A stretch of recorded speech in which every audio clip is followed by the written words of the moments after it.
on families and try to link it to the childcare package.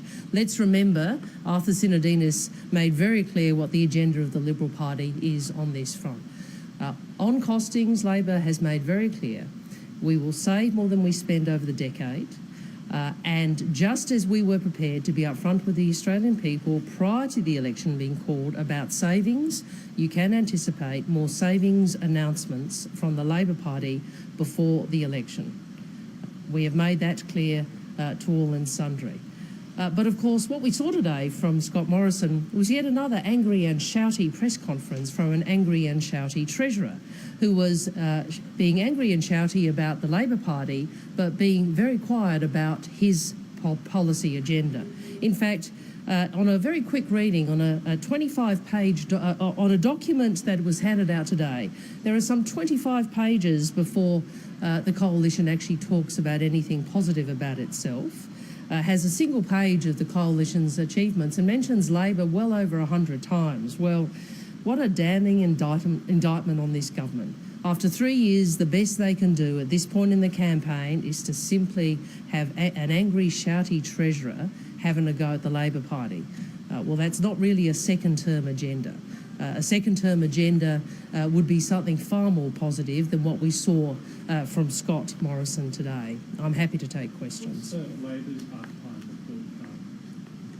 Well, we've put plenty of policy out there, savings policies announced before the election and plenty of policy since the election. And what I'd say about this, the half-time report card is this. Two very clear choices in this election. Do you want Medicare protected? Do you want your schools funded? Do you want a fair childcare package?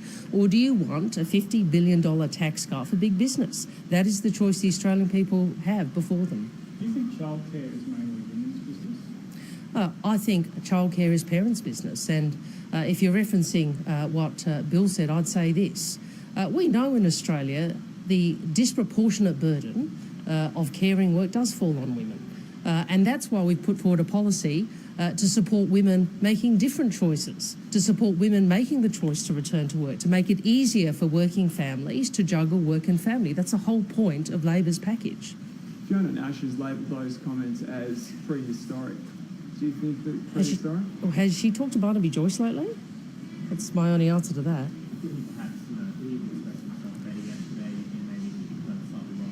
Look, I'd refer you to what Bill said today. Bill made very clear.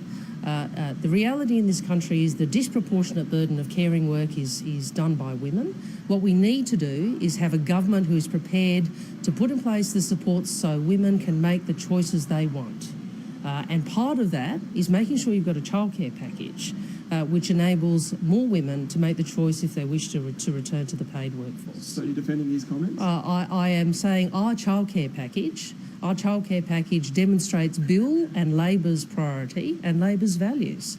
And absolutely what Bill is referencing is, as he said today, the reality that the disproportionate burden still falls on women. We want to change that. We want to give women more choices. That is a good thing. Labor says the $50 billion tax cut is unfunded. How is it that you can now spend that money on your other promises, well, look, given that it's unfunded? let's be clear. Scott Morrison and Malcolm Turnbull announced the largest hit on the budget for this election campaign, $50 billion, and they didn't even want to tell you how much it cost. They didn't want to tell you how much it cost, and they haven't wanted to tell people how they propose to fund it. Their answer is it's funded and it's in the budget. And can I say on that, they've got it, not only have they done that, let's understand during this campaign a number of things the government has announced where it has failed to tell the Australian people how it's funding them. It's rolled over on pathology and diagnostics, the changes there, which have apparently been the subject of an agreement with the sector. There's a cost to that. They haven't told anybody how it's funded or what it will cost. They've delayed the backpackers tax, that very unfortunate piece of public policy that seems to be an eternal discussion and negotiation. Well, what's the cost of the changes to that?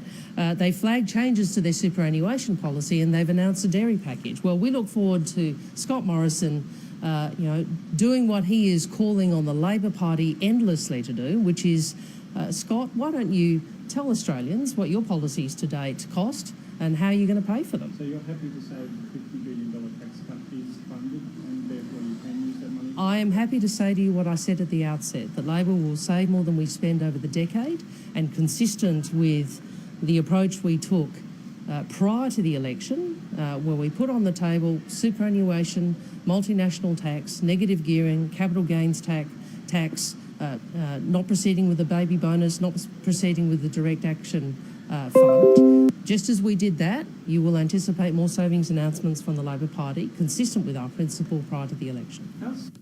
Okay, we'll leave that there for the